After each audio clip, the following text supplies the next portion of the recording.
Welcome to Manju cafe. உணவே மருந்து, மருந்தே உணவு. இன்னைக்கு நம்ம முள்ளு முருங்கை தோசை எப்படி செய்யறதுன்னு பார்க்க போறோம். இந்த முள்ளு முருங்கைங்கிறது ஒரு கீரை வகையை சேர்ந்தது தான். இந்த மாதிரி இலை படர்ந்து இருக்கும். இது வந்து சளி பிரச்சனை இருக்கவங்களுக்கு இந்த முள்ளு முருங்கை இலை வச்சு ஏதாவது ஒரு டிஷ் செஞ்சு கொடுத்தா அவங்க சளி சீக்கிரமா முறிஞ்சிரும். இதை வந்து கல்யாண முருங்கை அப்படின்னு சொல்லுவாங்க. இதுல வந்து என்னன்னா இந்த நரம்பு இருக்கு பாத்தீங்களா, நடு நரம்பு, இது ரொம்ப திக்கா இருக்கும், அதனால சரியா அறப்படாது.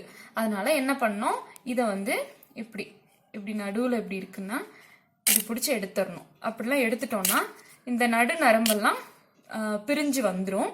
இந்த இலைய மட்டும் நம்ம யூஸ் பண்ணிக்கலாம். முள்ளு முருங்கைய நல்லா சுத்தம் பண்ணி கழுவி வச்சிருக்கேன். இப்போ வந்து தோசை செய்ய முள்ளு முருங்கை தோசை செய்யறதுக்கு தேவையான பொருள் பார்ப்போம். முள்ளு முருங்கை ஒரு கைப்பிடி அளவு வச்சுக்கோங்க. இது ஒரு 2ல இருந்து 3 பேத்துக்கு சரியா இருக்கும். அப்புறம் 10-12 மிளகு, 1/2 டீஸ்பூன் சீரகம், அப்புறம் மஞ்சத்தூள் ஒரு 1/2 டீஸ்பூன், 4 பட்டை மிளகாய் எடுத்துக்கோங்க. இது வந்து பச்சரிசி கூட சேர்த்தும் நீங்க தோசை சுடலாம். இல்லைன்னா இட்லி தோசை மாவு வீட்டுல இருந்ததுன்னா அதை வச்சு கூட நீங்க தோசை சுடலாம். ஃபர்ஸ்ட் என்ன பண்ணணும்னா இந்த முள்ளு முருங்கை இலை, மிளகு, சீரகம், மிளகா இது எல்லாத்தையும் சேர்த்து அரைச்சுக்குவோம். இப்ப முள்ளு முருங்கை, மிளகு, சீரகம், பட்டை மிளகாய் இது 4ஐயும் அரைச்ச பேஸ்ட் இங்க இருக்கு. இப்ப இந்த பேஸ்ட், மஞ்சத்தூள், தேவையான அளவு உப்பு, இது 3ஐயும் இட்லி மாவோட கலந்து தோசை சுட்டுலாம். இப்போ தோசை மாவு ரெடி ஆயிடுச்சு. இப்போ தோசை ஊற்றணும்.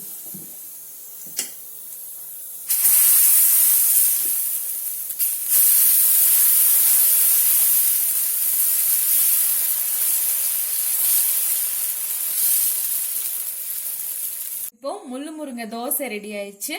இது வந்து தேங்காய் சட்னி, சாம்பார் எது கூட வேணாலும் வச்சு சாப்பிடலாம்.